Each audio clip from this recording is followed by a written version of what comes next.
Bonjour, aujourd'hui nous allons parler de gènes, d'ADN, de transgènes, de gènes d'intérêt et de lapins mutants. Je te souhaite un bon visionnage.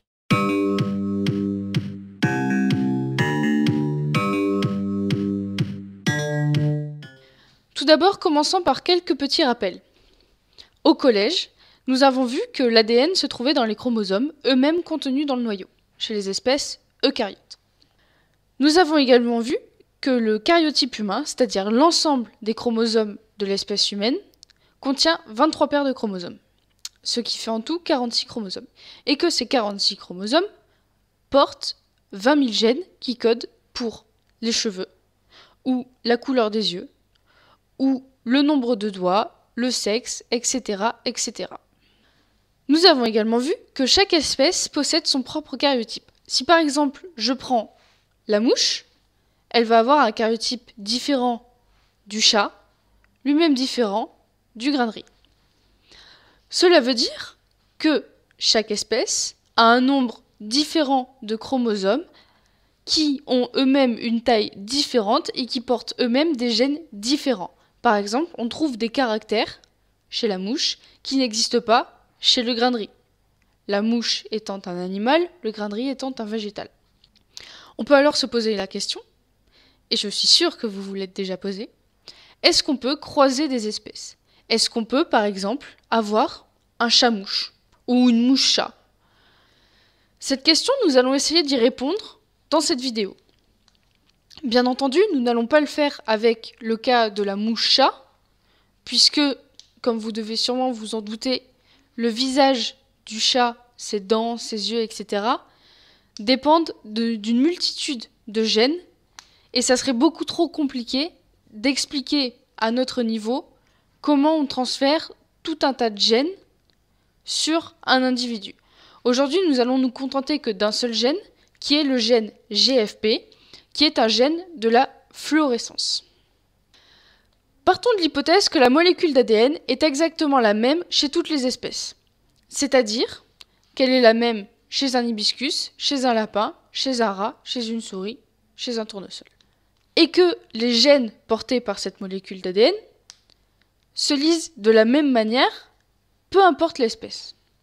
Cela voudrait dire que si on prend un gène codant pour un caractère K et qu'on le met sur une espèce B alors qu'il vient d'une espèce A, alors ce caractère K qui n'existait pas de base dans cette espèce B apparaîtra alors dans l'espèce B. Cette expérience s'appelle la transgénèse. Et nous allons essayer de voir comment la transgénèse fonctionne avec un gène particulier qui est le gène GFP et qui est le gène de la fluorescence. Pour réaliser une transgénèse, il nous faut d'abord un gène d'intérêt. Ce gène d'intérêt est le gène que nous allons prendre à l'espèce A et que nous allons mettre dans l'espèce B. C'est donc le gène qui code pour le caractère K. Dans notre cas, nous voulons transmettre de la fluorescence.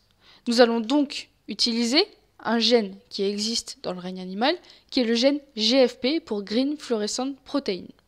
Ce gène code pour une protéine qui est une protéine de fluorescence verte.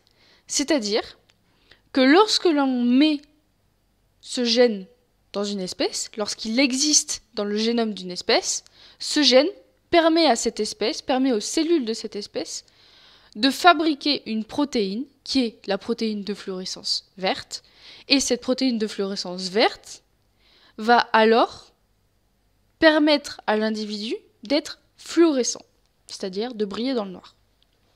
D'où est-ce que vient ce gène? Ce gène, il vient d'une méduse qui s'appelle Aecorea victoria. Cette méduse est naturellement fluorescente, c'est sa technique de chasse, en quelque sorte, puisqu'elle vit dans les profondeurs marines, et que, grâce à cette fluorescence, elle attire des proies. D'un côté, nous avons donc notre gène permettant la fluorescence. Maintenant, il nous faut une cellule hôte, la cellule de l'espèce B, chez qui on veut faire apparaître la fluorescence. Dans notre cas, c'est un lapin. Pour l'obtenir, nous ne prenons pas n'importe quelle cellule, puisque si on prenait par exemple une cellule de peau, tout ce qu'on arriverait à obtenir, c'est uniquement de la peau fluorescente. Non, nous, on veut un individu complet. Donc pour cela, nous prenons tout d'abord un spermatozoïde de lapin, et de l'autre côté, un ovule de lapin. Nous faisons une fécondation in vitro et on obtient ceci, c'est-à-dire une cellule œuf. La cellule œuf a cet avantage de pouvoir se différencier en n'importe quel autre type de cellule. C'est-à-dire que cette cellule œuf va se multiplier et donner tout un tas de cellules qui ensuite pourront se différencier en un individu complet, donc en plein de types cellulaires différents.